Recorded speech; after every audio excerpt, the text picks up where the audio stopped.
Howard Beach, right? So Howard Beach, like, right. Suddenly it became relevant. But my dad used to like warn me, and I was just like, yeah, whatever. Like you don't know the world I live in, which is like, you know, everybody's cool and it's much more integrated. And that was true for a lot of New York, and it turned out it wasn't true for other parts of New York. And the experience there, and, you know, and there aren't that many Howard Beaches for the current generation, right? So there aren't those like calibrating moments where you sort of say, oh, wait a minute. Yusef Hawkins too. Exactly. You know, there was Crown Heights. There was a lot of racial. I mean, Do the Right Thing is all about that in terms of New York City, right?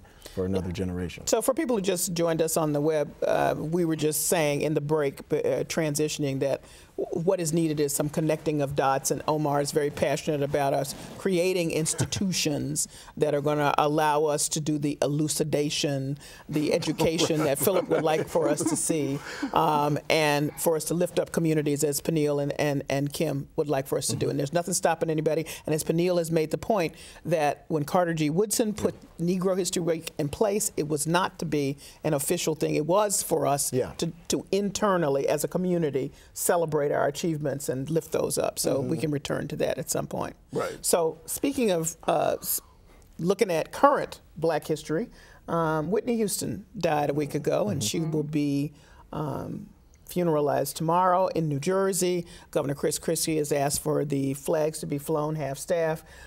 There's all kinds of stuff going on in and around the reporting of her death, and that's what we want to talk about right now. It's just your take on the coverage of her death. Appropriate, not appropriate things that really stuck out with regard to how she was covered as an African-American woman. The first thing that jumps out at me immediately was, for reasons that had to do with her past, of course, and perhaps her present, but already they had concluded before an autopsy had been given, so many had concluded that this was about drugs. Now, I don't know if it was or not. I mean, I still don't know what the results are. They won't be in for 8 weeks. Right, but the thing is, there was massive amounts of speculation within the official press, if you will, including on the networks from various people who were interviewed, at least, not necessarily the reporters, but there was always this inference that drugs was the result of her death. Now, perhaps that it was. I don't know. None of us know. But the fact that they came to that conclusion, and the inference was so out there, to me, you know, it was just not a good way to talk about this person's death. I mean, I had a different issue, which is, I think, one, it's just sort of depressing how celebrity obsessed our culture is, right? So it's like, you know, she's had an epic career as a singer. Let's recognize that. But, you know, there are a lot of other things going on in the world. And two, there's an opportunity for context making potentially, right? Let's talk about things like, is treating her addiction as a crime as opposed to a health issue good for her and for society, right? When we criminalize drug consumption, as we do in the war on drugs, is that productive, right? So there are all kinds of questions one could ask. You could talk about. I'll stop there. That we could at least try to have a larger conversation that sort of jumps off of what's going on here, right? You know, I mean, I think it's probably, I'm going to do what you were concerned about. I think it's a safe bet that drugs were involved. She was young, and the evidence seems to suggest that it was prescription drugs, right? So there's a whole other kind of conversation there about how America simultaneously demonizes one category of drugs, and actually there's a much bigger issue around prescription drugs and the harm that they cause that people, you know, don't recognize. And so we could at least use this as a hook for some deeper conversations, particularly about conversations that relate to the Black community, like the war on drugs, and there's just none of that. Well, I don't think there's none of that. I mean, I've seen some of that. I think, for one thing, it is still premature because we don't know. We think we know, we can speculate, but we don't know. But secondly, putting that aside, and I mean, I'm not surprised at the coverage. It's predictable. This is the way we do in this society. She was young. She had a vibrant career. So the rampant speculation and the dragging out of anybody who ever had anything to do with her, bodyguard, makeup artist, you know, somebody who picked up her shoes once, you know, and interviewing them is predictable. I do think, again, when we say we haven't had these conversations, I read a blog post by the writer Martha Southgate just today on her blog, which is very well regarded, about this very issue, about using this as an opportunity to discuss the problem of addiction in Black communities and how we treat it and how we hush it up and how we're not willing to to confront it and all that kind of stuff. So I think people are having these conversations. Is the mainstream media having these conversations? No, of course not. Not on TV. And that's never going to happen, right? It's not going to happen. That's the celebrity culture. But I think in the boundaries we are having these conversations. Again, linking the two conversations. Sorry, is that like where is the black media watchdog that says that carries some weight, that goes out there and fights for a different kind of conversation? They carry some weight. Where's the black media watchdog that carries some weight? No, Color of Change has some. And the Maynard Institute also. Color of Change. Look, I know James Rucker, who founded it. I went to college with him, right? I mean, like I admire them a lot. They're a few years old. Richard Prince also talked about this. I should mention. Well, TV One has had some coverage too. I mean, I think that one of the things that struck me about some of the coverage was this whole notion, reminded me very much of Billie Holiday, this whole notion of this tragedy, right? This tragic arc.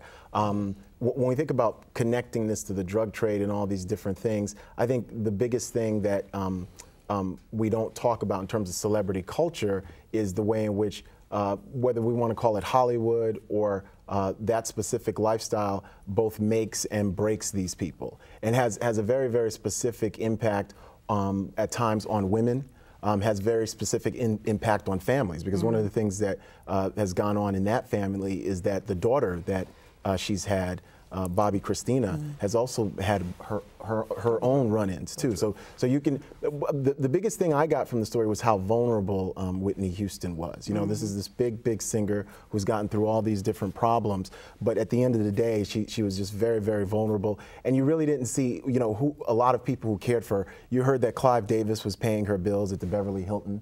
I'd love to know if that's true, but then there's reports, you know, who's going to pay for the funeral. Right, the state of New Jersey put the flag at half staff. Well, Governor Christie did, and he's been severely criticized, by the way. Criticized and for he's, you know, I give him props for standing up for it. I do want to say that that follows his. I don't want to get into that. Thank you. Okay, so the Beverly Hills Police. Ago, right. Let's just put some facts on the table. Have come out and said that the number of prescription drugs found in her hotel suite were not excessive, not to be compared to, let's say, a Michael Jackson where there were drugs all over the place. And they say thus far, now remember, it's not this, the investigation is not done, that they have not identified that she's been using aliases to get other prescriptions, and that could come out differently. Right, but this is I think, the whole point about, so there was a study done in Florida where it turned out that when you looked at deaths, that there were 0 deaths from marijuana use. There were a handful of deaths from things like cocaine use. The vast majority of the drug-related deaths were from legitimate prescriptions that people, in one form or another, were abusing in ways that are a deep part of American culture. And we sort of have said, well, these substances are off limits and dangerous, and these other substances you get from a doctor and okay. And the fact of the matter is, like, there is, these lines that are drawn are arbitrary. And all of these substances pose risks, and among those risks are abuse. So you don't need to have a huge number of pills to take some kind of tranquilizer and fall asleep in a tub and drown. Let me just talk about another aspect. I just wanted to put the reason I raised that is because there's also the possibility that she was in fact that it was some other medical condition and she was in fact okay, having had past drug issues, but in this moment in time not. So I'm just putting that out there based on what the Beverly Hills Police have. Well, that's what I'm saying. Until we find out conclusively. Right, we're doing exactly what we're criticizing the mainstream media for doing. Until we find out conclusively, I don't think we should speculate. Right. But there's another aspect of this that I think should be talked about in the context of media, and that's what I call this sort of angelic factor. And this is what I mean by this. That when we talk about victims, when we talk about people in society after in the post-death period, we look at them whether or not they were taking drugs, whether or not they were a prostitute, whether or not they were good, whether or not they were bad, and that becomes a large factor in how we basically perceive that those particular people. And what does it mean if they're African American and we're using that? In my view, quite often it's just a question of it's just tragic. It's terrible. Their death is something that we can lament, but they're colored by what they did right before their deaths or what their profession was. And this happens. What does it mean if they're African American and that test is oftentimes applied. it means when that their death is not lamented, perhaps in the same way, if they were, for example, not taking drugs. If they were, there's a whole. Do you think that actually reflects what we've experienced for the last few days? Because it seems to me there's been a lot of lamenting and a lot of. I'm actually taking it to another level to talk about, like this, a factor which I think is actually very important. There's this whole notion of an assumption of innocence or an assumption of guilt when it comes to certain deaths. And some people, Whitney Houston is going to be lamented no matter what, but some people, their deaths are not going to mean, and I'm talking specifically about black women. Yeah. Their deaths are not going to be. It's not going to mean that much. You mean someone non-celebrity? That's right, someone non-celebrity. Right. If they're deemed having been involved with drugs, for example. No, and I'd like to amplify your point, Philip, because I think that one of the things that happened with the Christie flap is that there's a lot of people who, paradoxically, Governor Christie, are upset that Whitney Houston, this black woman, is receiving this much attention. Because in our society, in our culture, we really don't have that. There's not a lot of black women. I mean, obviously, something happened to Michelle Obama or somebody, but there's not a lot of black women who you look at who've passed away and who receive this kind of attention. I mean, I was watching ESPN and they were showing clips of her singing the national anthem at the Super Bowl 20 years ago. So she became this cross-cultural phenomenon in a way that I think it's hard to gauge. I mean, obviously.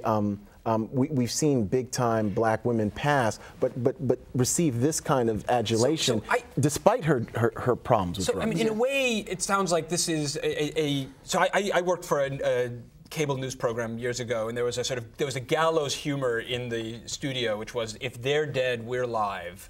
Right, because this sort of followed Princess Diana's death, and then there were a series of other celebrity deaths, and it was like there were these huge ratings to be had, and so in a weird kind of way, the story we're telling about a mainstream media obsession with her death in some ways reflects the degree to which she occupied a kind of Princess Diana-like role in this culture, and that to me, in some ways, in a very twisted, dark, kind of unfortunate way, is also a victory, right? That like her death is being, every news program, 24 hours, there was something about her death in the last, 72 hours. And so in some ways, that's a mark of progress for American culture, that like she's not being marginalized. She's right at the center of the American, consciousness. I think part of that, I want to put on the table there, but I think a lot of that had to do with the fact that she was a crossover artist. Yeah. Right. Well, that ought to be articulated. Right. But I hear you. I take your point. I think that's a good point. I agree with It is a good point. Yeah.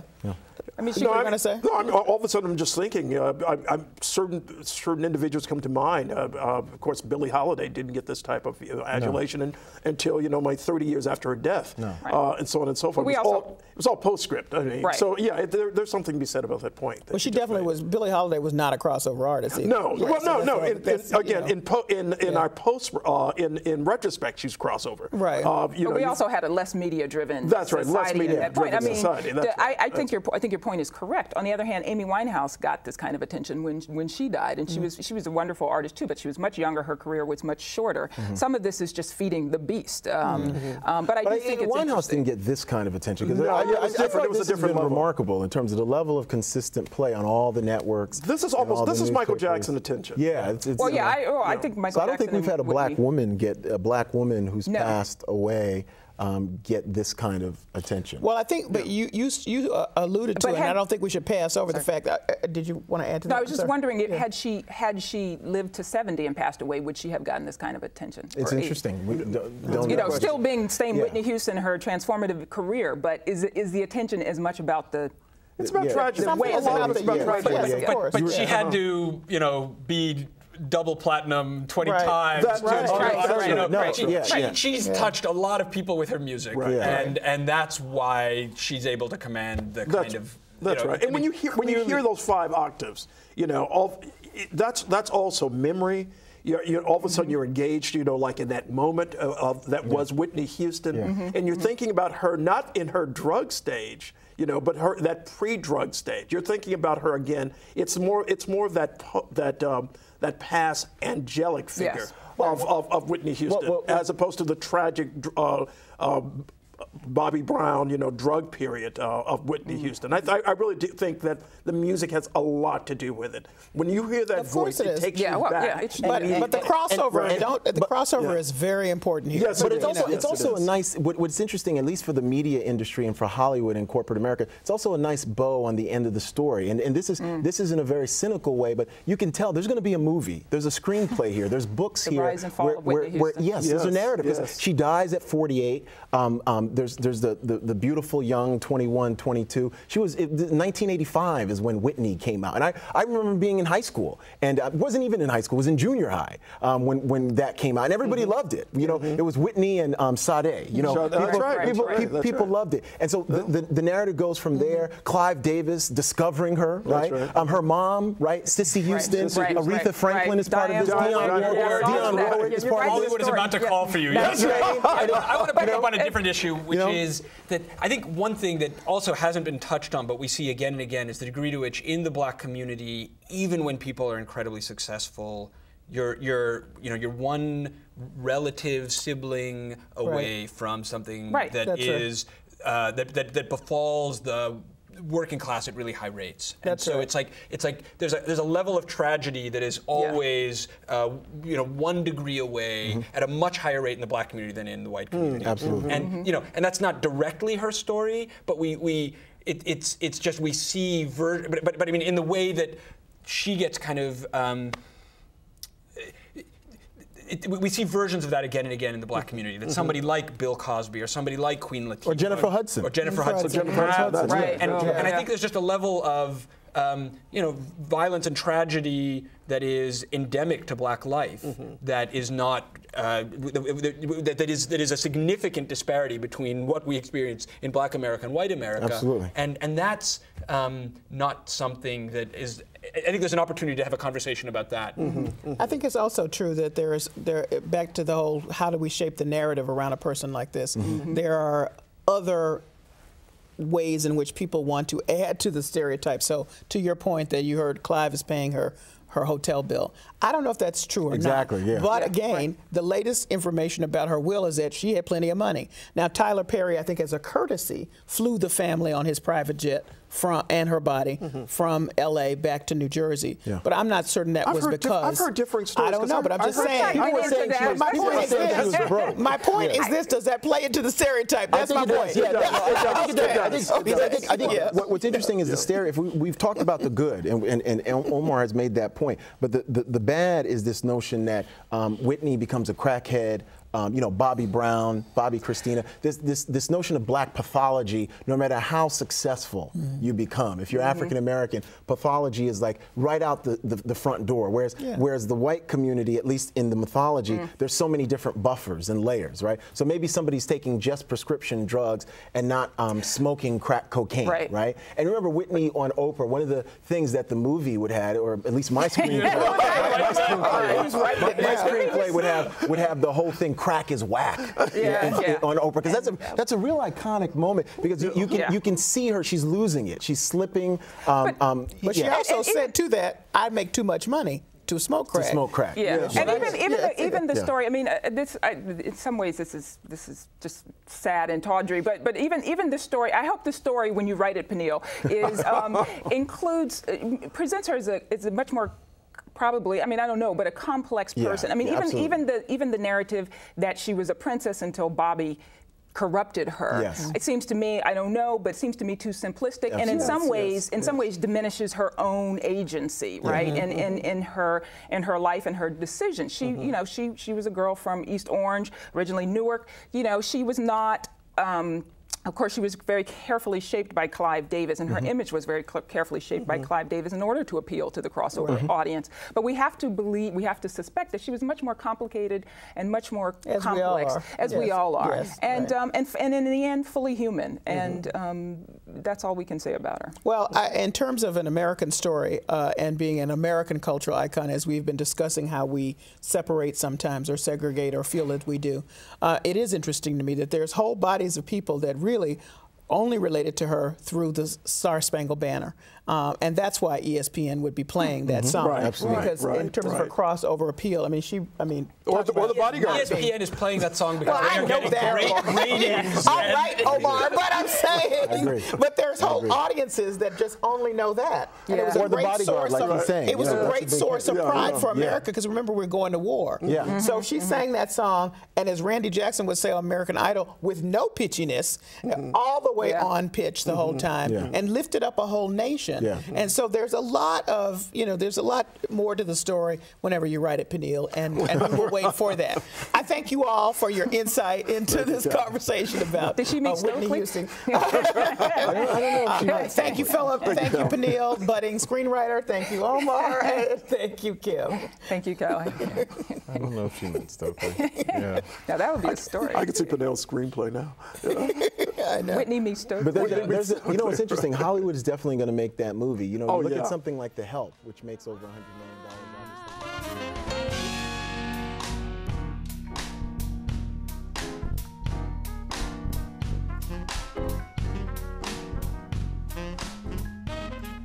Thank you for joining us.